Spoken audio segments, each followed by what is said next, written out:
It is the most beautiful aircraft ever built, and it is completely, deliberately black. For 60 years, people have assumed the answer is obvious. A black plane that flies at the edge of space must be painted that way to hide in the dark, to vanish against the night sky, to slip past the enemy unseen. It is the same myth we tell about submarines. And just like with submarines, it is wrong. The SR-71 Blackbird was never trying to hide from your eyes. Its real enemy was something far harder to escape, something that tried to melt the aircraft out of the sky on every single flight. To understand why the fastest plane in history is black, you have to forget everything you think you know about camouflage and start thinking about heat. In the late 1950s, American spy planes had a problem.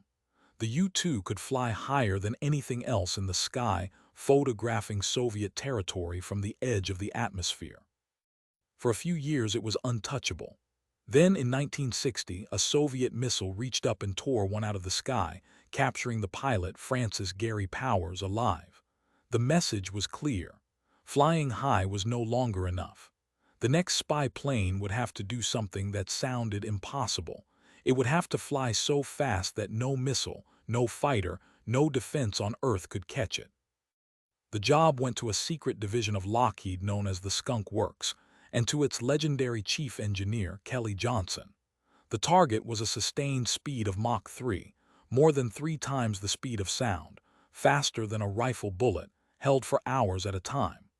At that speed, the air itself becomes a weapon. When a plane pushes through the atmosphere at Mach 3, the friction and compression of the air against its skin generates staggering heat.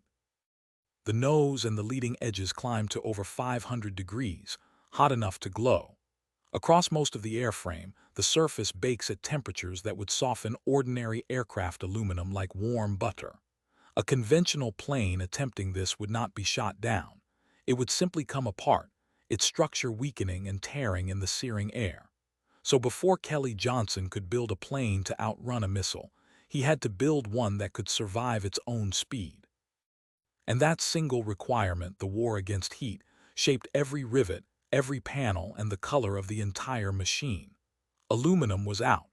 The only metal that could take the punishment was titanium, an element as strong as steel but far lighter, and stable at temperatures that would destroy anything else. More than 90% of the Blackbird was built from it, but titanium brought its own nightmare.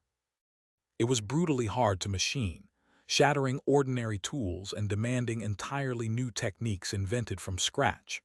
Worse, the United States did not have enough high-grade titanium ore of its own. The largest supplier on Earth was the Soviet Union, the very country the plane was designed to spy on. So the Central Intelligence Agency set up a web of front companies and false buyers, and quietly purchased the titanium from the Soviets themselves. In one of the great ironies of the Cold War, the most advanced American spy plane was carved from Soviet metal, bought in secret by the enemy it was built to watch. Even with titanium, the heat never stopped attacking the aircraft. The Blackbird was engineered around the fact that it would grow. As the airframe heated in flight, the metal expanded, and the entire fuselage stretched several inches longer than it was on the ground. The designers did not fight this. They embraced it. Panels were built with gaps. Joints were left loose deliberately so the structure had room to expand into a tight, sealed shape only once it was hot and flying. On the ground, cold and contracted, the plane was full of openings, which leads to one of the strangest facts about the SR-71. Sitting on the runway, it leaked fuel.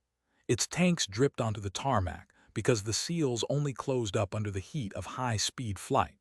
The fix was almost absurd.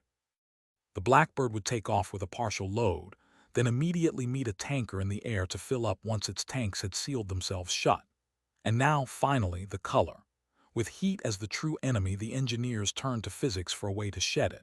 A surface does not only absorb heat, it also radiates heat away, glowing in the infrared. And the better a surface is at absorbing radiation, the better it is at emitting it. A dark, black surface is the most efficient radiator there is. By coating the Blackbird in a special black paint, the engineers turned the entire skin of the aircraft into a giant heat sink, radiating thermal energy away into the thin upper atmosphere and helping to lower the temperature of the metal beneath. The black was not camouflage. It was a cooling system, and the paint did one more job. It was loaded with tiny ferrite particles, designed to absorb radar energy rather than bounce it back, shrinking the plane's signature on enemy screens. Cooling and stealth in a single coat of black, the aircraft earned its name from that color, the Blackbird, so the deepest myth collapses completely. People imagine the SR-71 is black to disappear into the night, but it flew at 85,000 feet, far above the clouds in sunlight, leaving a trail visible from the ground. It was never hiding in darkness.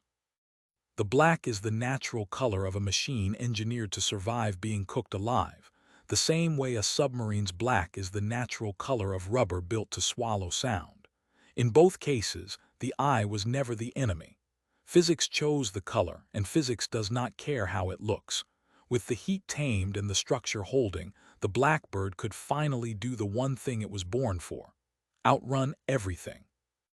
When a surface-to-air missile was launched at an SR-71, the crew did not dive, twist, or deploy countermeasures the way a fighter would. The standard procedure was almost insulting in its simplicity. They accelerated. The pilot pushed the throttles forward and the plane simply climbed and sped away, leaving the missile behind to burn out in empty air. Over its entire career, flying thousands of missions over hostile territory, not a single Blackbird was ever lost to enemy fire. Hundreds of missiles were fired at it. Every one of them missed. The plane was not armored, not stealthy in the modern sense, not nimble. It just went faster than the problem. The SR-71 finally retired in 1998, pushed aside by satellites and the staggering cost of keeping it flying. Decades later, no other air-breathing aircraft with a crew has ever beaten its records. The speed record it set in 1976 still stands today. It remains the fastest manned jet ever to fly, a machine so far ahead of its time that we have, in a sense, gone backwards since. And it teaches the same quiet lesson hidden inside every great machine. The features we find most striking, the ones we are sure must be about stealth or beauty or secrecy, are almost always the fingerprints of a much harder engineering fight. The Blackbird is black because it had to survive its own speed. The submarine is black because it had to survive sound. Look closely at any machine built at the edge of what is possible, and its strangest details will always lead you back to the same place. Not to a designer's choice, but to the unbreakable rules of physics, written into steel, into titanium, and into the color of midnight.